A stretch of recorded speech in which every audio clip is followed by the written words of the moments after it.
ಆಯಿತು, ಭ್ರಷ್ಟಾಚಾರ ನಡೀತಾ ಇತ್ತು ಅಂದರೆ ಯಾರನ್ನ ಆಫೀಸರ್ಸ್ ನೀತಿ ಹಾಕ್ಬೋದಲ್ಲ. ಭ್ರಷ್ಟಾಚಾರ ನಡೀತೈತೆ ಅಂತ ಸೆಂಟ್ರಲ್ ಗೌರ್ಮೆಂಟ್ ಇಡೀ ದೇಶದಲ್ಲಿ ಸಾವಿರಾರು ಗ್ರಾಮ ಪಂಚಾಯತಿಗಳೈತೆ, ಸೆಂಟ್ರಲ್ ಗೌರ್ಮೆಂಟ್ ಯೋಚನೆ ಮಾಡೋಕ್ಕಾಗ್ತದ? ಈಗ ನಮ್ಮೂರಲ್ಲಿ ಏನು ಕೆಲಸ ಮಾಡಬೇಕು ಅಂತ ಅಲ್ಲಿಂದ ಹಂಗಾರೆ ಗ್ರಾಮ ಪಂಚಾಯತಿ ಏನಕ್ಕೆ, ವೈದ್ಯ ಗ್ರಾಮ ಪಂಚಾಯತಿ, PDO ಏನಕ್ಕೆ, ಚೇರ್ಮನ್ ಏನಕ್ಕೆ, ಗ್ರಾಮ ಪಂಚಾಯತಿ ಏನಕ್ಕೋಸ್ಕರ? ವಿಕಸಿತ ಭಾರತ ಅಂದ್ರೆ ಏನು? ಗ್ರಾಮ ಸ್ವರಾಜ್. ಹಂಗಾರೆ ಈಗ ರಾಮನ ಹೆಸರಲ್ಲಿ ಮಾಡಕ್ ಕೊಟ್ಟವ್ರ ಅನ್ಯಾಯ ಮಾಡಕ್ಕೆ ಬಡವ್ರಿಗೆ? ದೇವ್ರ ಹೆಸರು ಇಟ್ಕೊಂಡು ಹಂಗಾದ್ರೆ ಅನ್ಯಾಯ ಮಾಡಕ್ ಕೊಟ್ಟವ್ರ? ಶ್ರೀರಾಮಚಂದ್ರನ್ ಎಲ್ಲರಿಗೂ ದೇವ್ರೇನೆ, ಇನ್ಕ್ಲೂಡಿಂಗ್ ಮೀ, ನನ್ನ ಸಮೇತ ನಮ್ಗೆಲ್ಲ ದೇವ್ರೇನೆ. ದೇವ್ರ ಹೆಸರು ಇಟ್ಕೊಂಡು ಇವರು ಈ ಥರ ಬಡವರಿಗೆ ಅನ್ಯಾಯ ಮಾಡಿಕೊಟ್ಟವ್ರಲ್ಲ, ಅದು ತಪ್ಪು ಅನ್ನೋದಷ್ಟು. ಇಷ್ಟೊತ್ತು ನಿಮ್ಗೆ ಹೇಳ್ದೆ ಏನೇನು ಅಧಿಕಾರಿಗಳು ಹೋಗವೆ, ಯಾವ ಬಡವರಿಗೆ ಏನು ತೊಂದರೆ ಆಗೈತೆ, ಏನಾಗಿದೆ ಅಂತ ಇಷ್ಟೊತ್ತು ಹೇಳಿದ್ನಲ್ಲ ನಾನು. ಏನು ಸೋರಿಕೆ ರೀ? ಎಲ್ಲೈತೆ? ಏನು ವಾಟ್ ಇಸ್ ದ ಪ್ರೂಫ್ ಬೇಕಲ್ಲ? ಯಾವುದೋ ಬಡವರಿಗೆ ಮಾಡಿದ ಇಲ್ಲ ಎಲ್ರಿ? ಇದರಲ್ಲಿ ಕಾಂಟ್ರಾಕ್ಟ್ ಪ್ರೊವೈಡ್ ಮಾಡಿದ್ರೆ ಕಾಂಟ್ರಾಕ್ಟರ್ ಜನ ಇಟ್ಕೊಂಡ ಮಾಡ್ತಾನೆ, ಅವನ ಯಂತ್ರಗಳು ಬಳಸ್ಕೊಳ್ಳೋದಕ್ಕೆ ನೇರವಾಗಿ ಕೊಟ್ಟಿದ್ದಾರೆ. ಕಾಂಟ್ರಾಕ್ಟರ್ ಕೊಡ್ಬೋದು ಅಂತ ಮಾಡಿದ್ದಾರೆ. ಇವಾಗ ಎಷ್ಟು ಜನ ಈಗ ಮನ್ರೇಗಾಲಿ ನಿಮ್ಗೇನೆ ಗೊತ್ತು, ನೀವೆಲ್ಲ ಗ್ರಾಮೀಣ ಭಾಗದಲ್ಲಿ ಇದ್ದವರು, ಪ್ರತಿ ಹಳ್ಳಿಗೆ ಹೋಗ್ರಿ. ಹೃದಯ ರೋಗ ಮತ್ತು ಹೃದಯ ಶಸ್ತ್ರಚಿಕಿತ್ಸೆ, ವ್ಯಾಸ್ಕುಲರ್ ಶಸ್ತ್ರಚಿಕಿತ್ಸೆ, ಸಮಗ್ರ ಹೃದಯ ಆರೈಕೆ ಸೇವೆಗಳಿಗಾಗಿ ನಿಮ್ಮ ವಿಶ್ವಾಸಾರ್ಹ RL Jalappa Narayana heart centre, STUMC campus, Tamaka, Kolar. 180030090309. Survey ಮಾಡ್ರಿ, ಯಾರ್ಯಾರು ಕೆಲಸ ಮಾಡ್ತಾರೆ, ಯಾರು ಆರೋಪ ಇನ್ನೊಂದು ಮಾಡ್ತಾರ್ರಿ, ಸ್ಯಾಟಲೈಟ್ ಇಂದ ಮಾಡಿದೆ ಅಂತಾರೆ, ಅದಕ್ಕೆ ಒಪ್ಪಿ ಆಗ್ತದ? ಆಯ್ತ್ರಿ, 2020 ವರ್ಷ ಆಯ್ತು. ಏನ್ ಸರ್, 25 ವರ್ಷ ಆಯ್ತು. ಫಲಾನುಭವಿಗಳು 187 ಕೋಟಿ ಹೆಂಗ್ ಬಂದ್ಬಿಟ್ರು ಹಂಗಾದ್ರೆ? ಮಾಡಿದ್ರೆ ಹಂಗಾದ್ರೆ ಇಷ್ಟು ದಿನ ಯಾಕೆ ಆಯ್ತಪ್ಪ? 2014ರಲ್ಲಿ BJP ಸರ್ಕಾರ ಬಂತಲ್ಲ, 11 ವರ್ಷ ಆಯ್ತು, 12ನೇ ವರ್ಷ ಅಲ್ಲ, ಈಗ ಜ್ಞಾನೋದಯ ಆಯ್ತಾ? ಇದರಲ್ಲಿ ಏನೋ ಮೋಸ ಆಯ್ತು. ಬೇರೆ ಬೇರೆ ಯೋಜನೆ ಏನು ಜಾಬ್ ಕಾರ್ಡ್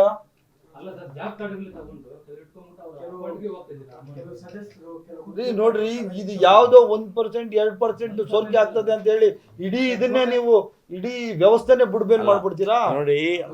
ಇಡೀ ವ್ಯವಸ್ಥೆನೆ ಬುಡ್ಬೇಲ್ ಮಾಡ್ಬಿಡ್ತೀರಾ. ಜಾಬ್ ಕಾರ್ಡ್ ಅದಕ್ಕೆ ನೀವು ಅದಕ್ಕೆ ಜಾಬ್ ಕಾರ್ಡ್ ತಗೊಂಡ್ ಮಾತ್ರಕ್ಕೇನೆ ಅವ್ರ ಹಣವನ್ನು ಕಾಂಟ್ರಾಕ್ಟರ್ ಕೊಡೋದಿಲ್ಲ, ಅವ್ರ ಅಕೌಂಟ್ಗೆ ಹಣ ಹೋಗ್ಬೇಕು. ಕಾಂಟ್ರಾಕ್ಟ್ ಯಾರು ಕಾಂಟ್ರಾಕ್ಟ್ ಅಕೌಂಟ್ ಬಂದು ಯಾರು 6A ತಗೊಂಡಿರ್ತಾರೆ ಫಾರಮ್ಮು, ಅವ್ರ ಅಕೌಂಟ್ಗೆ ಹಣ ಹೋಗ್ಬೇಕು. ಒಂದು ಮಾತಾಡಲ್ಲ ನಿಮ್ಗೆ, ಯಾವ ಯೋಜನೆಯಲ್ಲಿ 100% ಸರಿ ಇರ್ತದ? ಒಂದ್ ನಿಮಿಷ. ಈಗ ಯಾವ ಯೋಜನೆಯಲ್ಲಿ 100% ಕರೆಕ್ಟ್ ಇರ್ತದ? ಮಿಸ್ಲಿನಿಯನ್ಸ್ ಅನ್ನೋದು ಒಂದು 0.5% 1% ಇರ್ತದೆ. 99% ಜನಗಳಿಗೆ ಅನುಕೂಲ ಆಗೋದನ್ನ ನೋಡ್ತೀರಾ? ಅದ 1% ಯಾವುದೋ ಸೋರಿಕೆ ಆಗೈತೆ ಅಂತ ಹೇಳ್ಬಿಟ್ಟು ಈ 99 ಜನಕ್ಕೂ ಅನ್ಯಾಯ ಮಾಡ್ಬಿಡ್ತೀರಾ? ಅದನ್ನ ನೋಡ್ಬೇಕು. ಇಡೀ ಯೋಜನೆ ಸಕ್ಸಸ್ಫುಲ್ ಆಗಿ CAG ಆಡಿಟ್ CAGನೇ ಇರೋದು ಇಂಪಾರ್ಟೆಂಟ್ ಈ ದೇಶದಲ್ಲಿ. ಅವರೇ ಇದು ಮೋಸ್ಟ್ ಸಕ್ಸಸ್ಫುಲ್ ಯೋಜನೆ ಅಂತ ಆಡಿಟ್ ಮಾಡಿ ಕೊಟ್ಟ ಮೇಲೆ ಈಗ ಯಾವುದೋ 0.5% 1% ಯಾವುದೋ ಜಾಬ್ ಕಾರ್ಡ್ ತಗೊಂಡ್ರು ಇನ್ನೊಂದಿಟ್ಟು ಅಂತ ಹೇಳ್ಬಿಟ್ಟು ಹುಡುಗರಿಗೆಲ್ಲ ಅನ್ಯಾಯ ಮಾಡ್ಬಿಡ್ತೀರಾ? ಬ್ಯಾಡ್. ಸ್ಥಳೀಯ ಆಸ್ತಿಗಳನ್ನ ಹೆಚ್ಚಿಗೆ ಇದು ಮಾಡೋಕೆ ಇದ್ದಿದ್ದು ಅವಕಾಶಗಳಿತ್ತು. ಸೊ ಅದರಿಂದ ಸ್ಥಳೀಯರ ಪಾಲು ಇರಬೇಕಂತ 60-40 ಮಾಡಿದೆ. ಈಗ 40% ನಮ್ಮ ಪಾಲು ಕೊಡಬೇಕು ಅನ್ನೋದ್ರಲ್ಲಿ ಮುಗಿಸ್ಕೊಳ್ಳೋದಕ್ಕೋಸ್ಕರ 40%.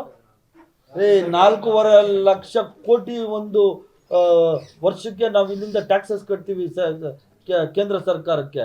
ಹಂಗಾದ್ರೆ ನಮ್ಗೆ ವಾಪಸ್ ಕೊಡೋದು ಬೇಡ? ಹಂಗಾದ್ರೆ ಈ ಎಲ್ಲ ಯೋಜನೆಗಳು ದುಡ್ಡು ಹಂಗಾದ್ರೆ ನಾವೇ ಹಾಕ್ಬೇಕು. ಅಂದ್ರೆ ಇಷ್ಟು ವರ್ಷ ಮಾಡಿದ್ದೇನು?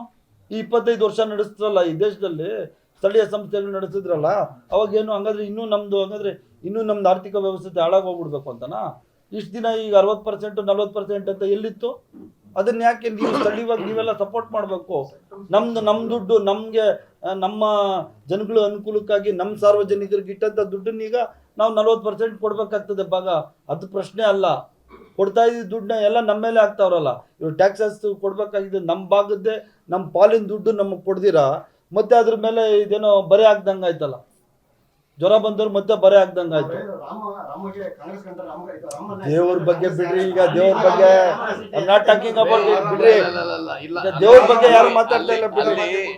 ಹೆಸರುದೆಲ್ಲ ಸುಮ್ಮನೆ ಎಲ್ಲ ಏನ್ ಮುಖ್ಯಮಂತ್ರಿ ರೋಜ್ಗಾರ್ ಅಜೀವಿಕಾ ಮಿಷನ್ ಅನ್ನೋದನ್ನ ರಾಮನ್ನ ಬರೋ ರೀತಿಯಲ್ಲಿ ರೂಪಿಸಿದ್ದಾರೆ. ಅದೆಲ್ಲ ರಾಜಕೀಯ ರೀ. ಮುಖ್ಯಮಂತ್ರಿಗಳು ಬಹಳ ಸ್ಪಷ್ಟವಾಗಿ ಹೇಳಿದ್ರು, ಇದು ದಶರಥ ರಾಮ ಅಲ್ಲ, ಯಾವ್ದು ರಾಮ ಅಲ್ಲ, ರಾಮಾಯಣದ ರಾಮ ಅಲ್ಲ, ಇದು ರಾಜಕೀಯ ರಾಮ ಅಷ್ಟೇ. ಇದು ರಾಜಕೀಯ ರಾಮ, ಮೋದಿ ರಾಮ, ಇದು ಮೋದಿ ರಾಮ, ಮೋದಿ ಅವ್ರ ರಾಮ ಇದು ಅಷ್ಟೇ. ರಾಮ ಅಲ್ಲ, ಅದು ರಾಮ್. It's not Rama. ರಾಮ ಅಲ್ಲ, ನಾವೇನು ಅಮೆರಿಕಾ ಅಲ್ರಿ, ಇಟ್ಸ್ ರಾಮ್ ರೀ. ಇದು ರಾಮ್. ಓದಿ ಸರ್.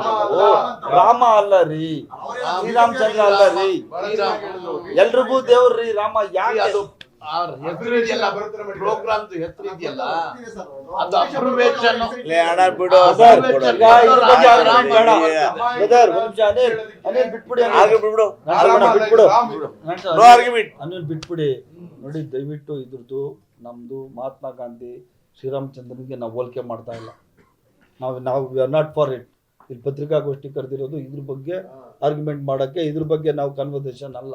ನಮ್ದಿರೋದು ಬಡವರಿಗೆ ಅನುಕೂಲ ಆಗ್ತಾ ಇತ್ತು, ಅದನ್ನ ಇಡೀ BJP ಸರ್ಕಾರ ಡೈಲ್ಯೂಟ್ ಮಾಡಿ ಬಡವರಿಗೆ, ಕೂಲಿ ಕಾರ್ಮಿಕರಿಗೆ, ರೈತರಿಗೆ, ಗ್ರಾಮ ಪಂಚಾಯತಿಗಳಿಗೆ ಏನು ಹಕ್ಕಿತ್ತು, ಅವ್ರ ಸ್ವಾತಂತ್ರ್ಯ ಏನಿತ್ತು, ಅವರು ಸ್ವಲ್ಪ ಆರ್ಥಿಕ ಸಹಾಯ ಏನು ಸಿಗ್ತಾ ಇತ್ತು, ಇದನ್ನ ಕಿತ್ಕೊಳ್ಳೋ ಅಂತ BJP ಸರ್ಕಾರ ಹೊರಟಿದೆ ಅನ್ನೋದು ಅಷ್ಟೇ ನಮ್ದು. ಇದ್ರ ಇನ್ಯಾವುದೂ ಅಲ್ಲ. ಇಷ್ಟೊತ್ತು ಹೇಳಿದೆ